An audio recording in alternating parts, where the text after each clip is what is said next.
अली, बिलाल और दानिश बादलों से भरे आसमान के नीचे जंगल के किनारे पहुंचते हैं। अली बोलते हैं, जंगल की प्रतिष्ठा को खारिज करते हुए, यार, जंगल काफी पुराना है, लेकिन लोग बातों को बढ़ा चढ़ाकर पेश कर रहे होंगे। किशोर अज्ञात से बेपरवाह होकर घने अंधेरे जंगल में प्रवेश करते हैं। बिलाल अपने दोस्तों को आश्वस्त करता है, बस कैमरा और टॉर्च ले आओ। अगर कुछ होता भी है तो हम एक वायरल वीडियो बना लेंगे। जंगल के हृदय में किशोरों का एक समूह रात के उतरते ही एक पुरानी झोपड़ी की ओर बढ़ता है। हवा भारी और उमस भरी हो जाती है, किशोरों को घेर लेती है, क्योंकि वे जर्जर झोपड़ी में रात बिताने का फैसला करते हैं। दानिश की आवाज सन्नाटे को चीरती है, मुझे कुछ अजीब लग रहा है, पता नहीं क्यों। झुग्गी अंधेरे में डूबी हुई है, डर और आशंका की जगह। अली की आवाज कांपती है जब वह फुसफुसाता है, यह सब किसी पुरानी बाली का हिस्सा लगता है। एक चीख जंगल की शांति को भेदती है, रात में सिहरन भेजती है। बिलाल की मशाल की किरणें घबराहट से नाचती हैं, जो एक पेड़ के पीछे दुबके हुए एक क्षणिक छाया को प्रकट करती हैं।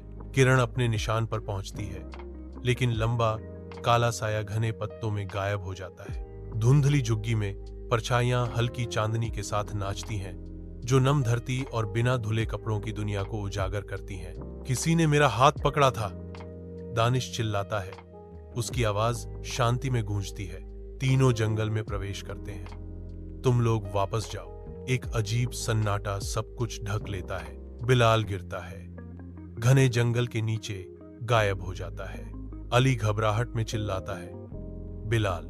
दानिश चीख की गूंज करता है, उसकी आवाज डर से भरी हुई है। बिलाल। बिलाल की आवाज धुंधली पड़ जाती है, जंगल की शांति में समा जाती है। अली और दानिश जंगल में गहराई तक जाते हैं। उनकी उम्मीद हर कदम के साथ कम होती जाती है। बिलाल की फटी हुई जैकेट की खोज से उमस भरी हवा में ठंडक छा जाती है। खून का एक निशान धरती को दागदार करता है, जो उनकी सबसे बुरी आशंकाओं की पुष्टि करता है। अली और दानिश घने जंगल में खो गए हैं। उनकी उम्मीद हर कदम के साथ कम हो रही है। दानिश निराशा में चिल्लाता है, यह कोई जादू है, हम फंस गए हैं। वे जिस रास्ते पर जाते हैं वह उन्हें उसी अशुभ झोपड़ी में वापस ले जाता है। एडम खोर चुपचाप एक चट्टान के पीछे से प्रकट होता है। एक शिकारी का खुलासा। वह पृथ्वी से एक बेजान जानवर को पकड़ता है। उसकी भूख तत्काल संतुष्टि की मांग करती है। कच्चा और आंतों का, वह जानवर को जीवित चबाता है। जंगल के दिल में एक जंगली कृत्य। दानिश अपनी आंखों में शरारत भरी चमक के साथ घने जंगल में दौड़ता है।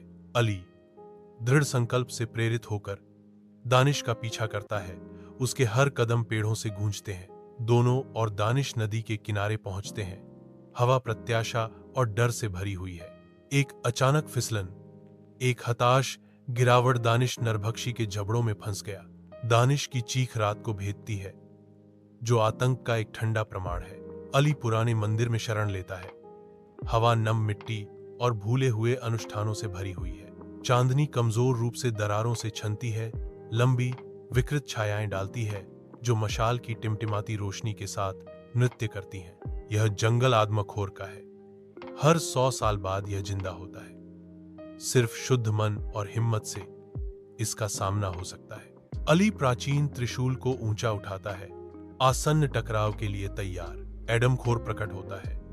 उसकी उपस्थिति जंगल के अंधेरे में एक मंडराता खतरा है। साहस जुटाकर मैं अपनी पूरी ताकत से त्रिशूल घुमाता हूं। जैसे ही भोर होती है, एक जंगली रास्ता खुद को प्रकट करता है, जो घने जंगल के बीच आशा का संकेत देता है। अली प्रकट होता है। उसके घाव सभी बाधाओं के खिलाफ जीवित रहने की कहानी कहते हैं।